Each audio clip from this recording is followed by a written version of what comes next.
अस्सलामु अलैकुम वरहमतुल्लाहि वबरकातुहू। कैसे हैं आप सब बच्चे? उम्मीद करती हूँ ठीक होंगे। प्यारे बच्चों, आज हम जो है नून साकिन और नून तनवीन के कवाइद पढ़ेंगे और इसके बारे में जानेंगे कि कैसे पढ़े जाते हैं। सबसे पहले हम ये बात जान लेते हैं कि नून साकिन और नून तनवीन के कितने कवाइद हैं। नून साकिन और नून तनवीन के 4 तरह के कवाइद हैं, ठीक है। इसमें सबसे पहले आता है इजहार, दूसरा है इदगाम, तीसरा है इक़लाब और चौथा है इख्फा। ये नाम याद करें मेरे साथ, दोबारा पढ़ें। इजहार, इदगाम, इक़लाब, इख्फा। ठीक है बच्चों, इजहार, इदगाम, इक़लाब, इख्फा। अब ये 4 कवाइद है। अब हमने इसको सीखना है कि ये किस तरह पढ़े जाएंगे। सबसे पहले तो हम ये जान लेते हैं कि नून साकिन और नून तनवीन किसे कहते हैं, इनकी क्या पहचान है। ठीक है, इनकी पहचान जान लेते हैं। सबसे पहले आता है नून साकिन।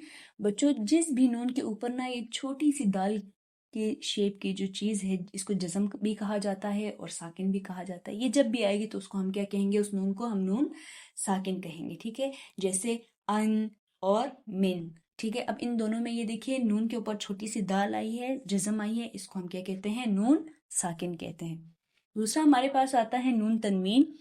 जब भी किसी लफ्ज़ के ऊपर, वो अलिफ से लेकर या तक कोई भी लफ्ज़ हो, ठीक है, अगर उसके ऊपर 2 ज़बर 2 ज़ेर 2 पेश आता है तो 2 ज़बर 2 ज़ेर 2 पेश को हम क्या कहते हैं, तनवीन कहते हैं।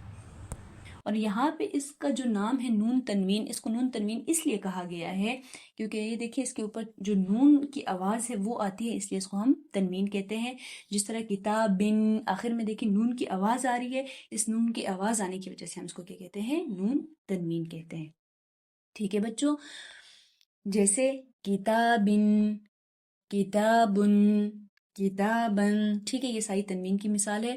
और तनवीन जो है वो अलिफ से लेकर या तक किसी भी लफ्ज़ के ऊपर आए तो ये कायदा हम उसके ऊपर भी लगाएंगे। ठीक है बच्चों, अब हमने ये जान लिया नून साकिन क्या है और नून तनवीन क्या है। अब हम कायदा लगाने का तरीका सीखेंगे। सबसे पहले आपने ये बात जहन में याद रखनी है कि नून साकिन और नून तनवीन के बाद वाला लफ्ज़ देखा जाएगा। कायदा लगाने के लिए क्या करेंगे, हम नून साकिन और नून तनवीन के बाद वाला लफ्ज़ देखेंगे। ठीक है बच्चों, इसी से हमें पता चलेगा कि यहाँ पे हमने कौन सा कायदा लगाना है। ठीक है, सबसे पहला कायदा हम पढ़ेंगे इजहार के बारे में। देखिए नाम ही से पता चल रहा है कि वो लफ्ज़ जो ज़ाहिर करके हम पढ़ेंगे उसको क्या कहा जाएगा, इजहार कहा जाएगा। ठीक है, अब इसका कायदा हम कैसे लगाएंगे वो देखते हैं। नून साकिन या नून तनवीन के बाद अगर हुरूफ हल्की बच्चों उन हुरूफ को कहा जाता है जो हमारे हल्क से अदा होते हैं, जिस तरह हमज़ा, हा, आइन, हा, गैन, खा। ये तमाम हुरूफ हमारे हल्क से अदा होते हैं, इसलिए इनका नाम भी क्या रखा गया, हुरूफ हल्की रखा गया है। ठीक है, ये लफ्ज़ अगर आएंगे तो हम उस लफ्ज़ को नून साकिन होगा या नून तनवीन होगा उसको बिल्कुल ज़ाहिर करके पढ़ेंगे। ठीक है बच्चों, यानी उसमें ना हम जो है वो नाक में आवाज़ लेकर जाएंगे, ना हम नाक में आवाज़ छुपाएंगे। जैसे नून साकिन और नून तनवीन है बिल्कुल वैसे ही उसको पढ़ा जाएगा ज़ाहिर करके। ठीक है, आप हुरूफ हल्की याद कर ले कौन कौन से, हमज़ा, हा, आइन, हा, गैन, खा। हमज़ा, हा, आइन, हा, गैन, खा। अब मैं आपको इसकी मिसालें देती हूँ, उससे आपको अच्छे से समझ आएगी कि किस तरह हम इजहार करेंगे। ठीक है, तो पहली मिसाल देखिए, मिन हलीमिन। अब ये देखिए हमें नून साकिन मिल गया। मैंने आपको बताया भी अभी कि नून साकिन या तनवीन हमें जहाँ पे भी मिलेंगे हमने उसका अगला लफ्ज़ देखना है। अगर अगला लफ्ज़ देखिए हमने अभी इजहार के उसमें पढ़ा है, अगले लफ्ज़ कौन से होने चाहिए, हमज़ा, हा, आइन, हा, गैन, खा। अगर ये है तो फिर हम इजहार करेंगे। तो अब यहाँ पे देखिए नून साकिन के बाद अगला लफ्ज़ क्या है, हा। हा देखिए हुरूफ हल्की में से है ना, तो यहाँ पे क्या होगा, इजहार होगा, हम इसको बिल्कुल ज़ाहिर करके पढ़ेंगे, मिन हलीमिन। ठीक है बच्चों, अगली मिसाल देखिए, मन खफ़त। अब फिर हमें नून साकिन मिल गया, हम इसका अगला लफ्ज़ देखेंगे। अगला लफ्ज़ देखिए क्या है, खा। तो देखिए खा भी हुरूफ हल्की में से, लिहाजा यहाँ पर भी क्या होगा, इजहार होगा, मन खफ़त। ठीक है, तीसरा लफ्ज़ देखिए, मिन इल्मिन। अब देखिए फिर हमें नून साकिन मिल गया, उसका अगला लफ्ज़ देखेंगे। अगला लफ्ज़ देखिए क्या है, आइन। आइन देखिए हुरूफ हल्की में से है, तो है ना बच्चों, तो यहाँ पे भी हम इसको ज़ाहिर करके पढ़ेंगे। यहाँ पे और कुछ हो नहीं सकता, लेकिन बिलफ़र्ज़ अगर यहाँ पे इख्फ़ा होता तो हम इसको पढ़ते म्यों, अगर वो ना होता तो हम इसको पढ़ते मिन।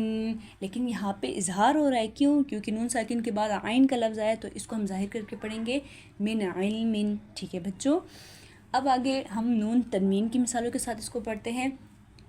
तनवीन 2 ज़बर 2 ज़ेर 2 पेश को कहा जाता है। ठीक है, जब भी ये भी हमें कहीं पे भी मिलेगा हमने उसके अगले लफ्ज़ को देखना है। ठीक है, अब देखिए कुफुवन अहद। अब वन के ऊपर देखिए 2 पेश हमें, 2 ज़बर हमें मिल गया।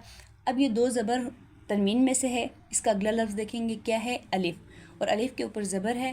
میں نے آپ کو پہلے بھی بتایا ہے کہ جب بھی الف کے اوپر کوئی بھی حرکت آئے، زبر، زیر پیش، ساکن، دو پیش، دو زیر، ٹھیک ہے، جو بھی حرکت آتی ہے تو وہ الف نہیں رہتا، وہ حمزہ بن جاتا ہے۔ لہٰذا یہاں پہ حمزہ آ گیا، اور حمزہ بھی حروف حلقی میں سے ہے، لہٰذا یہاں پہ اس کو بھی ہم ظاہر کر کے پڑھیں گے کفوا احد، ٹھیک ہے بچوں۔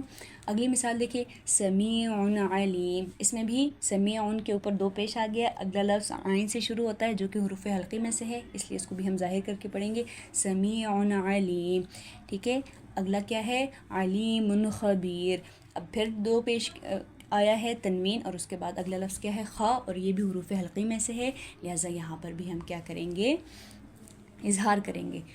امید ہے بچوں آپ کو یہاں تک سمجھ آ گئی ہوگی۔ اس کی جو باقی قواعد ہے، ادغام، اقلاب اور اخفا، وہ ہم نیکسٹ ویڈیو میں پڑھیں گے، اور آپ نے اب سورہ بقرہ میں سے سورہ بقرہ آیت نمبر 1 سے لے کر آیت نمبر 10 تک اظہار مجھے ڈھونڈ کے بتانا ہے، ٹھیک ہے بچوں۔ آج کے لیے اتنا ہی، اللہ حافظ۔